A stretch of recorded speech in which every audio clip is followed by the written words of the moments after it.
ನಮ್ಮ ವಿದ್ಯಾಸಂಸ್ಥೆಯಲ್ಲಿ ವಾಣಿಜ್ಯ ವಿಭಾಗದ ದಿಶಾ ಎಂಬ ಹುಡುಗಿ ಈ ಸಲದ ಪದವಿಪೂರ್ವ ಶಿಕ್ಷಣದಲ್ಲಿ 600ಕ್ಕೆ 600 ಮಾರ್ಕನ್ನು ಪಡೆದು ಒಂದು ದಾಖಲೆ ಮಾಡಿ ನನಗೆ ಬಹಳ ಸಂತೋಷವನ್ನು ಕೊಟ್ಟಿದೆ. ಹಿಂದೆ 2023 ಕೂಡ ಪ್ರಪ್ರಥಮವಾಗಿ ರಾಜ್ಯದಲ್ಲಿ 600ಕ್ಕೆ 600 ಅಂಕ ತೆಗೆದಂಥ ಅನನ್ಯ ಕೂಡ ಆ ಸಮಯದಲ್ಲಿ ಇದ್ದದ್ದು ನನಗೆ ಈ ಸಲ ನೆನಪಾಗ್ತದೆ. ಇದು 2ನೇ ಬಾರಿ ದಿಶಾ ಎಂಬ ಹುಡುಗಿ ನಮ್ಮ ವಿದ್ಯಾಸಂಸ್ಥೆಯಲ್ಲಿ 600ಕ್ಕೆ 600 ಅಂಕ ತೆಗೆಯುವುದು ನನಗೆ ಬಹಳ ಸಂತೋಷವನ್ನು ಕೊಟ್ಟಿದೆ.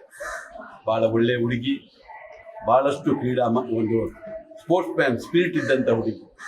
ಈ ಸಮಯದಲ್ಲಿ ನಾನು ಅವಳು ಎಕ್ಸಾಮ್ ಆಗ್ತಾ ಇರುವ ಸಮಯದಲ್ಲಿ ಅವಳ ತಾಯಿ ಕೂಡ ತೀರಿ ಹೋದದ್ದು ಗೊತ್ತುಂಟು. ಅಂಥ ಸಮಯದಲ್ಲಿ ಕೂಡ ಅವಳು ಆ ಎಕ್ಸಾಮನ್ನು ಎದುರಿಸಿದ್ದು. ಯಾಕೆಂದರೆ 2 ಪೇಪರ್ ಮುಗಿದು ಆಮೇಲೆ ಇಂಥ ಸಮಸ್ಯೆ ಅವಳಿಗೆ ಬಂದಿತ್ತು. ಆದರೂ ಅದನ್ನು ಅಷ್ಟೇ ಸ್ಪೋರ್ಟ್ಸ್ ಮ್ಯಾನ್ ಸ್ಪಿರಿಟ್ ತೆಗೆದುಕೊಂಡು ಅವಳು ರಾಜ್ಯದಲ್ಲಿ ಸಂತೋಷ. ನಾನು 600 ತೆಗೆದಿದ್ದೀನಿ and I'm very grateful for all my lecturers for helping me to achieve this. I'm very grateful for my college for supporting me a lot. ಇಲ್ಲಿದ್ದು ಲರ್ನಿಂಗ್ ಎನ್ವಿರಾನ್ಮೆಂಟ್ ತುಂಬ ಹೆಲ್ಪ್ಫುಲ್ ಆಗಿತ್ತು and ಹೇಳಬೇಕಾದ್ರೆ ತುಂಬ ಖುಷಿ ಆಗ್ತಿದೆ. ನೆಕ್ಸ್ಟ್ ಏನು ಮಾಡ್ತೀರಿ? ನಾನು ನೆಕ್ಸ್ಟ್ CA ಮಾಡಬೇಕು ಅಂತ ಇದ್ದೀನಿ. ನಿಮ್ಮದು ತಯಾರಿ ಹೇಗಿತ್ತು? ಯಾವ ಥರ ತಯಾರಿ ಮಾಡಿದ್ರಿ? ಹೇಗೆ ಓದ್ತಾ ಇದ್ರಿ ಅಂತ? ನಾನು ಡೈಲಿ ಟೈಮ್ ಸಿಕ್ಕಿದಾಗೆಲ್ಲ ಓದ್ತಾ ಇದ್ದೆ.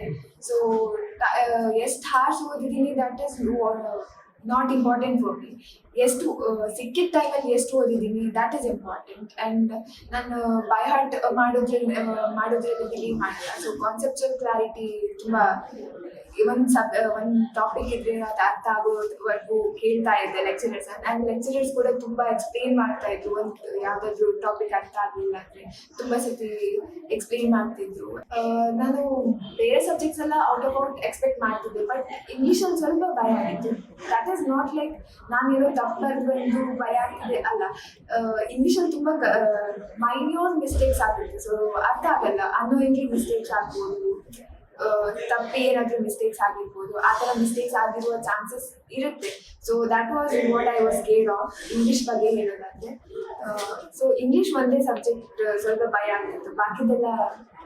ನಾನು ಸೈನ್ಸ್ ವಿಭಾಗದಲ್ಲಿ 598 ಸ್ಕೋರ್ ಮಾಡಿದ್ದೆ. ಮುಂದೆ ಏನು ಮಾಡ್ಬೇಕಂತಿದ್ರಿ?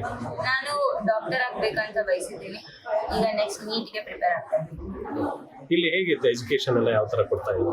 ನನಗೆ ಆಳ್ವಾಸ್ ತುಂಬ ಇಷ್ಟ ಆಯಿತು. ಯಾಕಂದರೆ ಸ್ಟಡಿ ಅವರ್ಸ್ ಎಲ್ಲನೂ ಆರ್ಗನೈಸ್ಡ್ ವೇ ಒಳಗೆ ಮಾಡ್ತಾರೆ. ಆಮೇಲೆ ನಮ್ಮದು ಎಲ್ಲ ಎಕ್ಸಾಮ್ಸ್ ಎಲ್ಲ ತುಂಬ ಕೋಆರ್ಡಿನೇಟೆಡ್ ವೇ ಮಾಡ್ತಾರೆ. ಅದರೆಲ್ಲ ನಮ್ಗೆ ಹೆಲ್ಪ್ ಆಗುತ್ತೆ ಸ್ಟಡಿ ಮಾಡೋಕ್ಕೆ, ತುಂಬ ಸ್ಕೋರ್ ಮಾಡೋಕ್ಕೆ ಅವ್ರು ತುಂಬ ಹೆಲ್ಪ್ ಮಾಡ್ತಾರೆ. ಹಂಗೆ ಫುಲ್ ಇದೇ ಇರಲಿಲ್ಲ, ಬಟ್ ಆದರೂ ಬೋರ್ಡ್ಸ್ ಟೈಮಲ್ಲಿ ತುಂಬ ವರ್ಕ್ ಮಾಡಿದ್ದು.